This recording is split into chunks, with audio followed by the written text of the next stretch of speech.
Trading friends, how are you? Tom Willard here with a new update. It is Sunday, June 28th. Um, just quick recap. My video that came out a couple weeks ago on about June 14th. I'm going to touch on some of those ideas again in this video. I got a lot of symbols to go to, so I'm going to cut right to the chase. But I do want to remind you, if you haven't watched that video, those ideas in general, pretty much all of them are still in play. And these ideas here will be good for more than just this week. They will be good for beyond this. I'm going to give you kind of my general sentiment of what's going to happen, what I anticipate is going to happen in the market. And obviously we're adjusting as things go along. And I'm going to give you my top ideas that I'm looking at long and some short ideas as well. So let's get right to it. First off, let's start with the QQQ. This is the ETF here of the NASDAQ. And you can look here. The weekly chart, upper right, as always.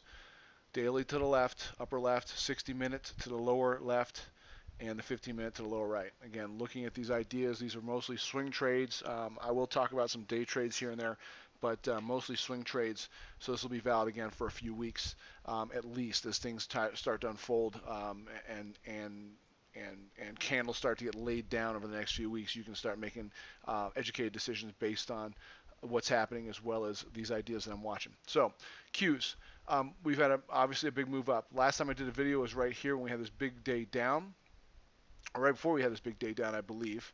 And now we've gone up, we made a new high. Look at this, in very low volume, a new high, and we've come down here in higher volume. As I mentioned in my last video, I believe a retracement is going to be rolling in here. I think it's going to be somewhere in the midst of maybe 20 to 30% of this move up. So if you look at the move from 170 to 250, what is that? $80 a share, 20, 40, or 10, 20, 30, 40, 50, 60, 70, $80 a share from top to bottom, about. So you figure maybe a $30 pullback off the 250 will put you at about 220, maybe 210. And you can see there's a slight support area here. I think we're going to get more pullback. I think we're going to get more of a better opportunity to get long. I think ultimately we are going to go higher eventually this year. I do not think we're going to go down and retest these lows, although we could. So you have to be prepared for that. And you have to prepare for that. Actually, anything it can happen, right? So you need to have a plan at all times with all of your positions, especially as earnings season starts to come into play here in July. Earnings starts to heat up. So be aware of that when your company reports. You know, typically my general rule is if I'm in something long or short and I'm profitable going into earnings, I'll take a lot of it off the table prior to earnings and I'll let some ride. If I feel like I really hit the jackpot on things, and I may just get completely out prior to earnings, and that's typically how a general rule of thumb. And again, there's obviously always exceptions to the rule. So I think the Qs are going to pull back more. We've got this top here on lower volume. We've got a pullback. I think the next support here is 230. We'll see how it does if and when it gets down there.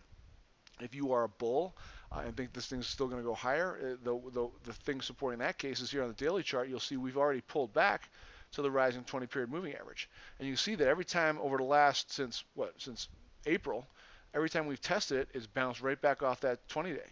So it could happen here again. We could bounce right off and go right back up to new highs. So it's not wrong to play your conviction if that's what you think is going to happen and you've got plays lined up. In fact, I'm going to give you some long ideas where if we do that, they're going to do great in my opinion. These are some great ideas if we do that, and I'll be playing that if and when it happens. Longer term, I think we'll get better prices for a lot of these things. And again, I talked about that in my last video. I had a lot of good ideas. Shopify was one, for example, that I wanted a really nice price on, and the thing had reported some sort of deal, I think, with Walmart. And things been rocketing ever since. And of course, I'm not in it. I didn't get into it. I thought about getting in, but I didn't. It was too risky for me to get in the way it was setting up. So I let it go, and it's gone without me. But it was a great one. So you can go back to that video, check it out. Shopify, S-H-O-P. So that's what I think is happening on the Qs. Now you'll notice on the S&P 500 ETF, Spies, a little more weakness, right? Here's the same time period from the gap down, and notice it could not make a new high. The QQQ made a new high. This one could not make a new high, low volume, and it's starting to come back down here as volume starts to pick up. So this really is, again, telling me that we're probably in a more pullback. And again, I think 280, and I think I've talked about the 280 mark in my last video a few weeks ago.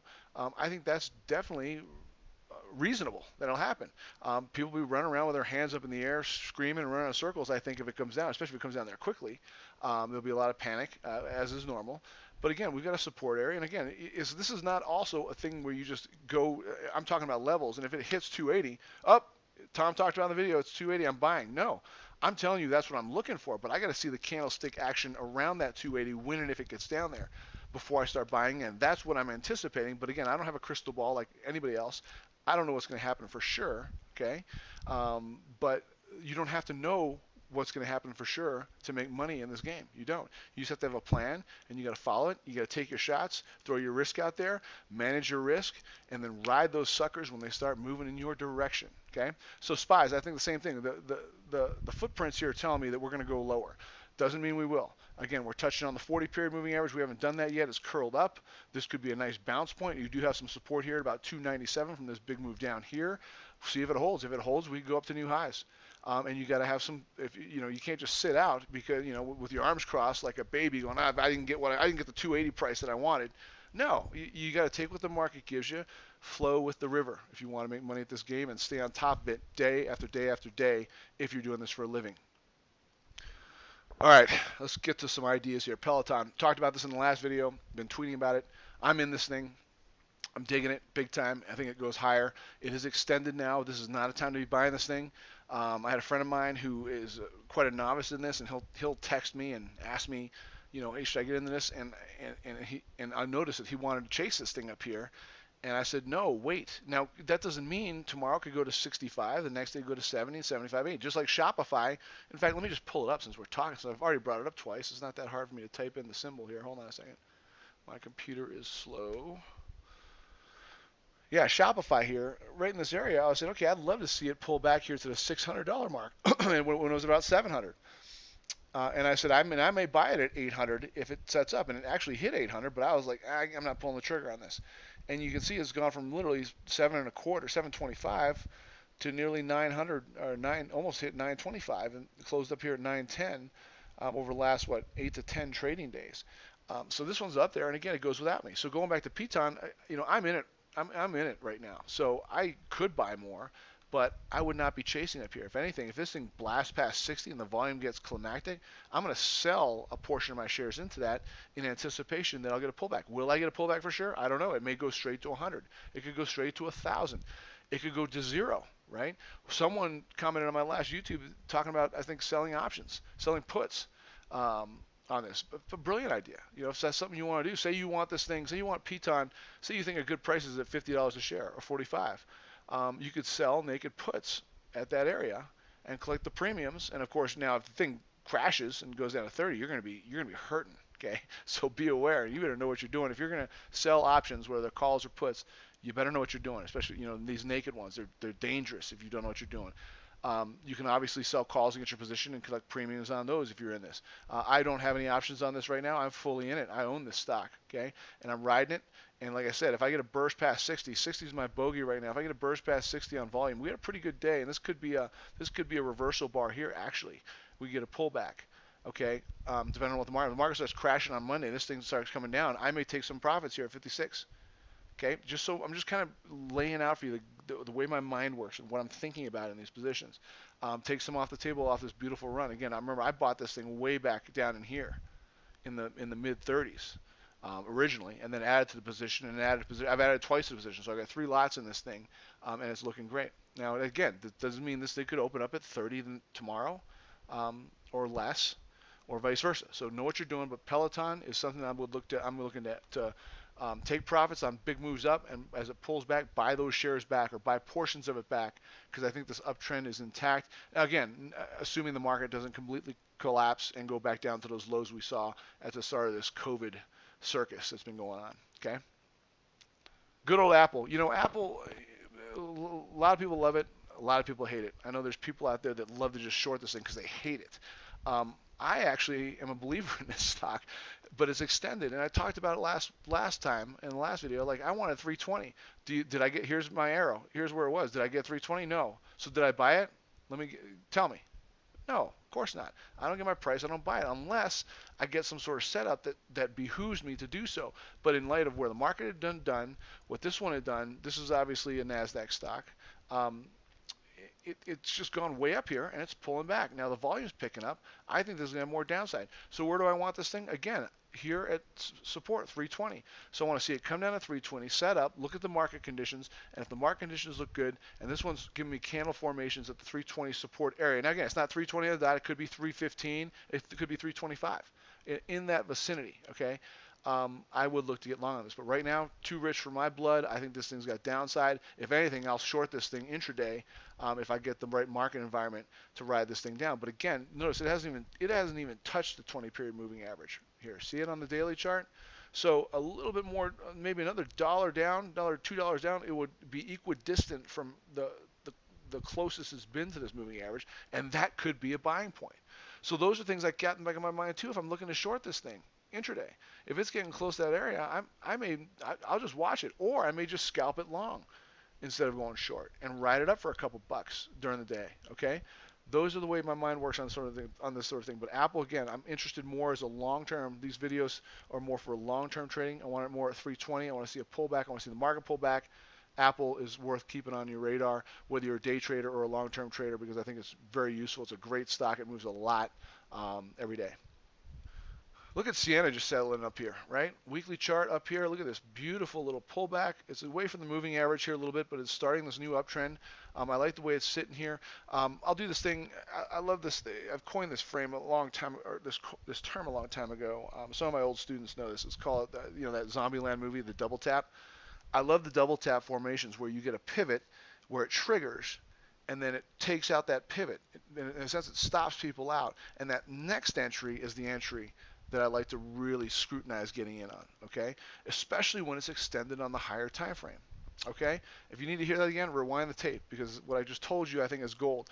When you get that pullback off an extended move off a time frame above, and you get that first setup on that chart on the time frame below, what I'd say is if it's extended, I don't buy it. I let it trigger, and then when it fails, then I consider buying it. It's not a gimme. Again, there's no gimmies. There's no this. I do this every time for sure. But that's what I'm really looking for. I'm looking for that first pullback to fail after this. And like I said, I'd love to see this here. I think Sienna would be a great buy around $50 a share. See the $50 a share support area. The double tap would come into play. We get a nice push down in the market. Then all of a sudden, maybe a week and a half, 2 weeks from now, things start to turn around. If we don't get that 30% pullback like I'm anticipating, and we get a much more shallow one, Sienna. So I'm looking at Sienna here in the 50 mark area. Keep it around. All right, let's take a walk through the gold patch. GLD, I think most anyone who's traded knows this ETF. It's breaking out of this sloppy wide base on the weekly. I own it. I've owned it for a long time. Made gobs of cash on this thing actually. And in fact, I sold out. Let's see, I sold out 20% of my position when it hit up here at 164. As it got up against this resistance point, I sold some. But I still own 80% of my position. This thing's breaking out. I'm not buying anymore here, even though it's kind of in that 164, 165 buy area. I don't like the size of the stop, but this thing is strong. If you compare it to the GDX, which I own as well, you'll see the pullback here, pulling back closer to the moving averages. It kind of dabbled here with this massive move down again over the COVID madness. But I think this thing here got a low. You got almost an inverse headed shoulders where it broke the neckline right here, and a first pullback after that is actually buyable right here. And I didn't buy any on Friday. I do own this, but I'm looking for this to go higher. But you can see that this one is not at new highs, whereas the GLD is. Okay, so that minor ETF is definitely not as strong as the GLD itself.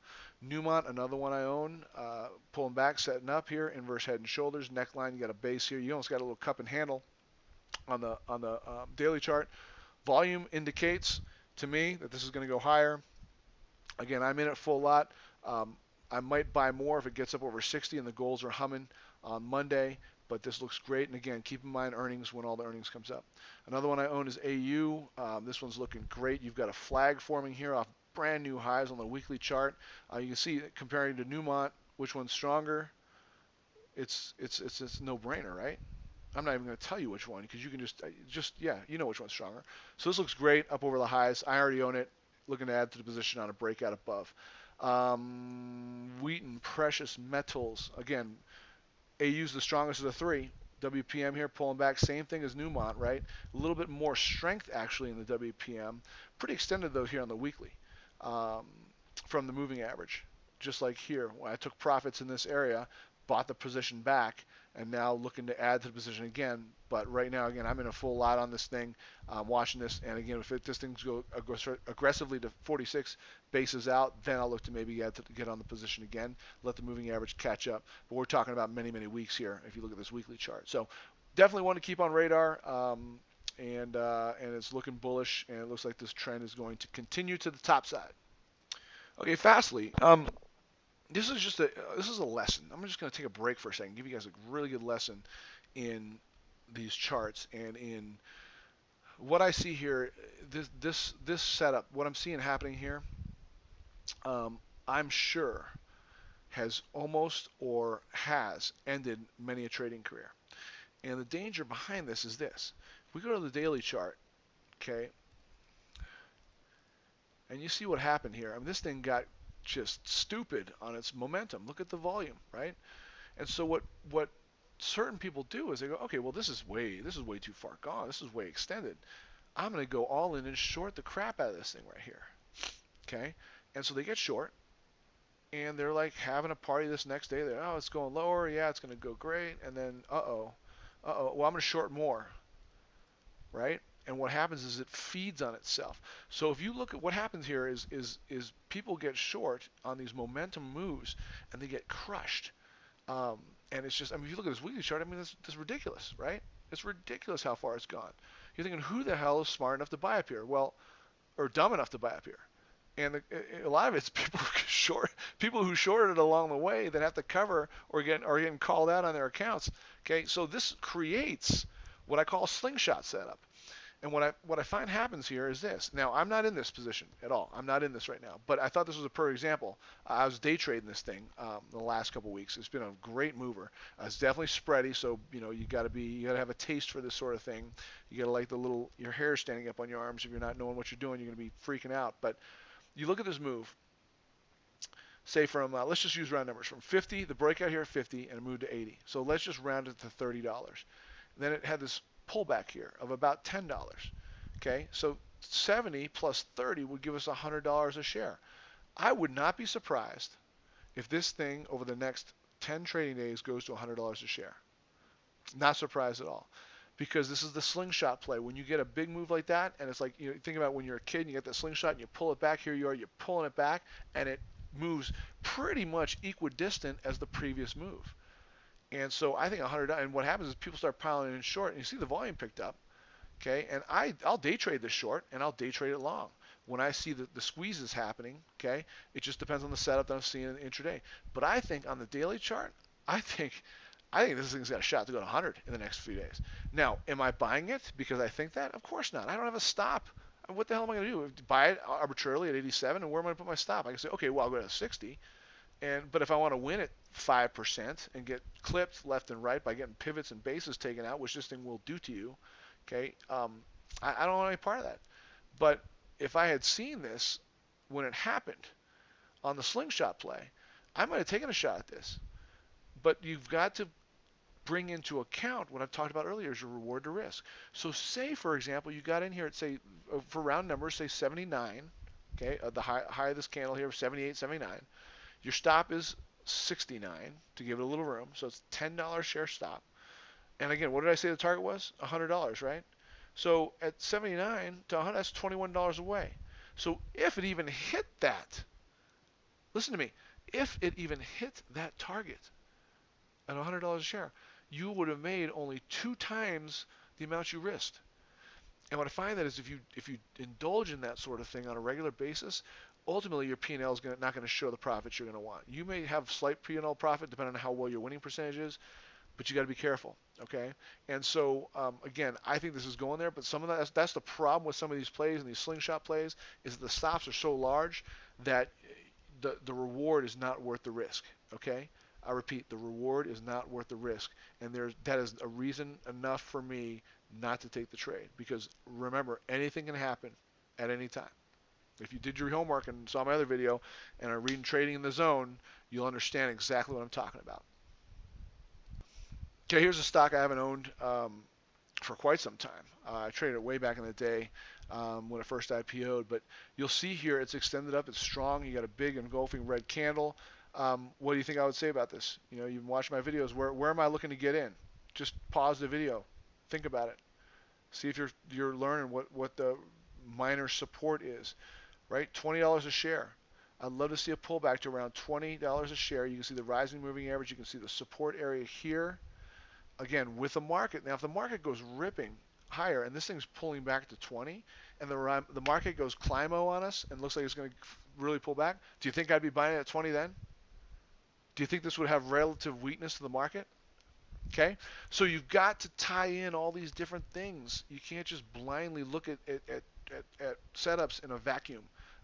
Only look at this particular play. But this is, again, that's why I'm giving you a bunch of ideas and stuff I'm considering. And again, I got this on my list. Okay, so snap, watch it in light of a pullback to the 20s in a market that's conducive for a little long action.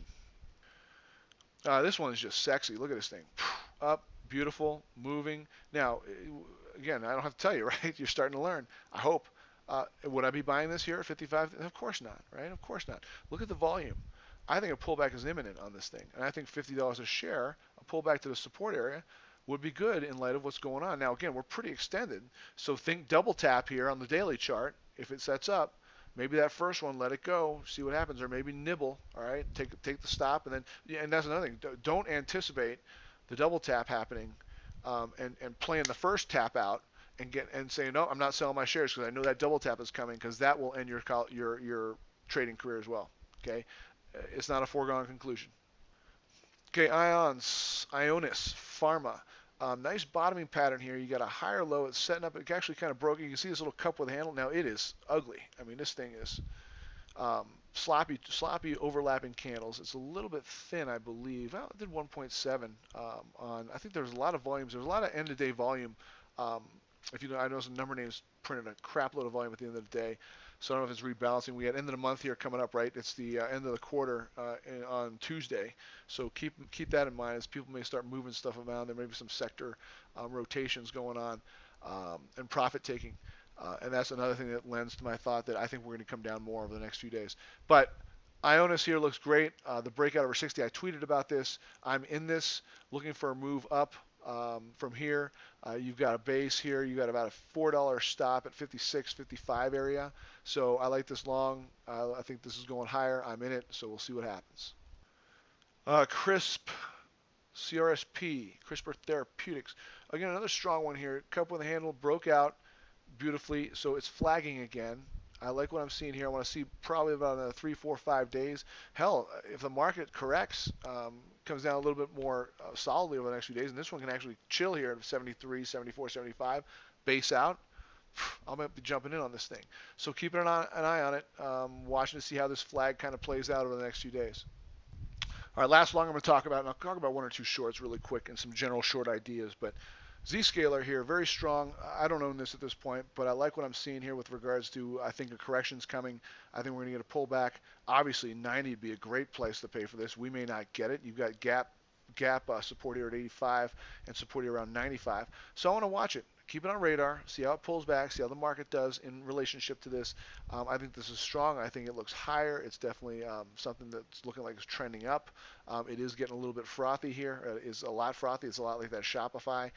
So we'll see how it sets up, but keep this one around on your radar. I think it might be doing things. Expedia, short. Now, here's the problem with this thing. I think this thing is pretty much textbook shorting setup here. You get declining moving average. You got the retracement here to the moving averages. It's setting up, volume picking up on the red side. I think this thing is going to go down. But here's the problem. Now, I'm not shorting this right now, but I'm going to keep it around as an idea if I get something tighter. It's reward to risk, right?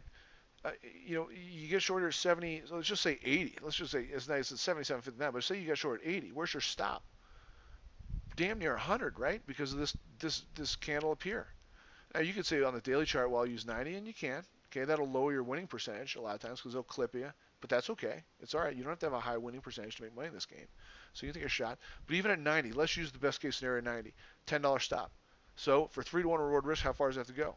That's right, $30. That puts us at $50. Well, guess what? It did go. It would have to go all the way back down and double bottom in this $50 area if you had the 90. Okay? So you could do that. I'm not doing it yet because I prefer a larger stop at 100, and doing that means it has to move $60. It's going to have to go from $80 to $20 a share for me to get my 3-to-1 reward risk. And I just don't see that happening, or me being patient enough to sit through that happening. So no days for me. I'm not in it right now. That doesn't mean I won't get in it Monday if I get the setup, or day trade it at least, right? But I think this is on my radar. So if it can set up here, maybe it can set up here, maybe it can make another attempt to come up, but can't break the 90 and really kind of solidify for me that 90 is a good solid resistance point, a great place for a stop. And then the market starts to roll over big time, and a lot of these travel stocks start to roll over even more, then I may get on it. Okay, so Expedia. I talked about the airlines. Remember a few videos, not the last one, but the ones before that. I talked about how I wanted this one, the cruise lines, I wanted them to come up and take out the pivots. And it did exactly that. But now here's the thing. I missed these entries. I didn't get short on it. I talked about it a few videos ago. So what I want is I don't want to get in short now. I don't want to get in short now. It's too far down. What I want to see is go up and nail a bunch of these shorts. Just pop them out, which is exactly what this did. Then get short. But again, I saw this when I was trading when this happened. The reward to risk just didn't make sense to me, okay? And so I didn't do it. So I'm not in these. But sure enough, they're coming right back down. Um, I do not think that these are going to go back up anytime soon. I think they're going to be moving more lower. But so here's the thing. There's no entry on it for me right now, but I want you to keep these on radar as short opportunities. All the airlines, DAL, AAL, UAL, they're all weak. They all look like crap. They all fell out of the ugly tree and hit the every branch on the way down. RCL is another one. Okay, came right up back in the zone, topped out. There's your topping tail. There's your bottoming tail. Right, your doji star, I believe, is the terminology for this. For those of you guys that love the candlestick terminology, and down she came. But again, I missed all of them. I day trade these. I day trade them, short and long. But I'm not swinging any of these short. But I think they're all good swing short ideas given the right opportunity. Okay. Wow, long video this time. Wanted to give as much as possible. Hope you guys enjoyed it. Write down the ideas, rewind the lessons. If you got any questions, hit me up, tom@tomwillertrading.com. Trade well, follow your plan, take your stops, take your profits, and get some. Talk to you soon.